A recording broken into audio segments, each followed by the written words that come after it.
Hello अस्सलाम वालेकुम। इस वक्त मैं जिस पार्क के बाहर बैठा हूँ, ये पार्क उम्मन साल के इस हिस्से में बच्चों और बड़ों से फुल भरा पड़ा होता है, लेकिन पार्क के बाहर एक नोटिस बोर्ड लगा हुआ है और उसके बाद ये पार्क बंद कर दिया गया है।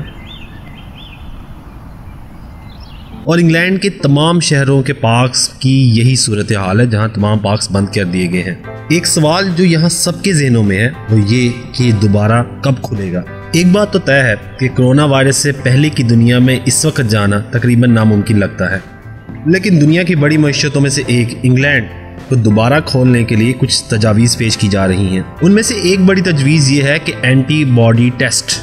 Antibody test. These antibody tests are antibody testing. new COVID-19 blood test called antibody tests. दरअसल माहिरीन एक ऐसे टेस्ट का प्रपोज कर रहे हैं कि कोरोना वायरस के टेस्ट के साथ साथ एक ऐसा टेस्ट किया जाए। ये ऐसा टेस्ट होगा जो बता सकेगा कि आया ये इंसान को कोरोना वायरस से गुजर चुका है या इसे कोरोना वायरस से इम्यून है, यानी अगर इसे कोरोना वायरस होगा तो इससे इम्यून होगा या उससे सेहतयाब हो जाएगा। बड़े पैमाने पर टेस्ट शुरू हो चुके हैं। आइडिया ये है कि इस टेस्ट के जरिए लोगों को बताया जाएगा कि अगर वो ठीक हैं तो उन्हें सर्टिफिकेट दे दिया जाएगा कि आप ठीक हैं, आप काम कर सकते हैं, और अगर नहीं तो आपको एहतियात की ज़रूरत है। इसे इम्यूनिटी सर्टिफिकेट भी कहा गया है और ये आइडिया ऑलरेडी जर्मनी में चल रहा है, उस पर बात की जा रही है और इंग्लैंड में भी अब इस पर बात की जा रही है कि ये यहाँ पे भी अमल किया जा सके इसको।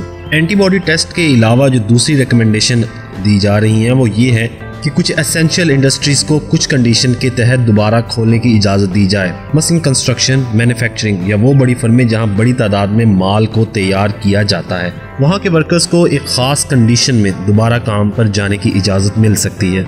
इस खास कंडीशन के तहत उन्हें प्रॉपर एक गियर बॉक्स यानी एक ख़ास सामान और मास्क और सोशल डिस्टेंसिंग के तहत काम करना होगा। एक बात पर यहाँ की तमाम पॉलिटिकल पार्टीज में इत्तफाक है, कोरोना वायरस के बाद की दुनिया एक मुख्तलिफ दुनिया होगी जिसके अंदर लोग एक ख़ास लाइफस्टाइल के तहत अपनी ज़िंदगी गुजारेंगे, मसलन हाथ मिलाने से परहेज़, बड़े बड़े इज्तिमात से परहेज़ और प्रॉपर PPE यानी पर्सनल प्रोटेक्शन इक्विपमेंट का पहनना लाजिम होगा। जितनी जल्दी लोग इस रियलिटी को एक्सेप्ट करेंगे उतने ही बेहतर तरीके से लोग इस मुआशरत को खोल पाएंगे। तो आज तक के लिए इतना ही। सी यू नेक्स्ट टाइम। अल्लाह हाफिज़।